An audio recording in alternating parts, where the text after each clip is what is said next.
Welcome to Papa Dave's Garage, and I want to talk today about transmission fluid leaks from transmission cooler lines on this 2012 Ford Mustang, and some of you may experience it on other Ford models.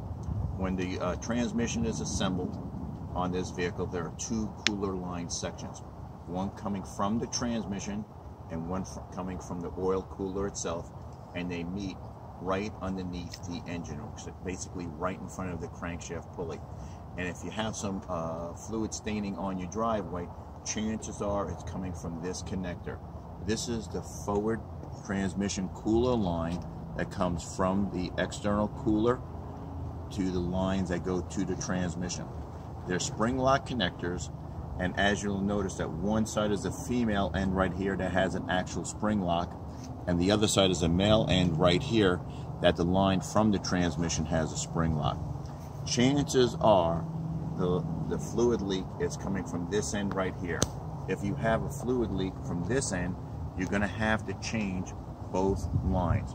The difficulty is getting the rubber end off the transmission cooler, because the transmission cooler is sandwiched between the radiator and the condenser. They're just two hose clips, but they're very hard to get to because they run right next to the AC condenser lines. So what I did is I removed the radiator, removed the oil condenser and oil cooler, and left the AC condenser in its place. I removed the two and changed the lines onto the oil cooler and put the radiator oil cooler assembly in there and the AC condenser. The goal of the job is not to have to discharge the AC condenser. If you discharge and remove the AC condenser lines, the liquid and the discharge line, the job is a real easy job.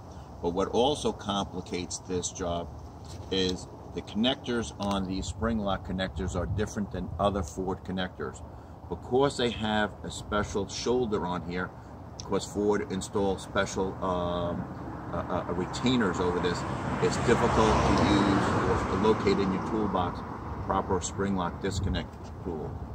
I was able to use a Lyle 39960 because it fits over the shoulder right here. I refer to it as an actual bubble flare, to get right inside here.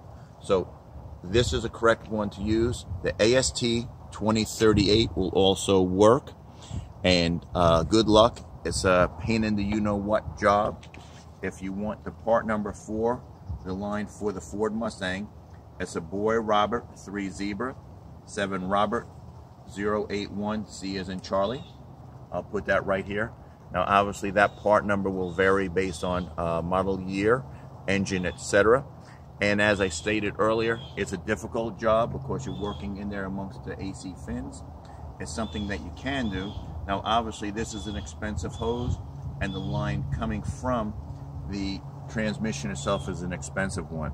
I would have ran hose directly from the oil cooler directly to the transmission lines and cut some of the fittings off, but you have to make a lot of sharp bends, and the possibility exists if you're just running rubber hose, that may kink on its own. That's why you need the formed hose with the bends.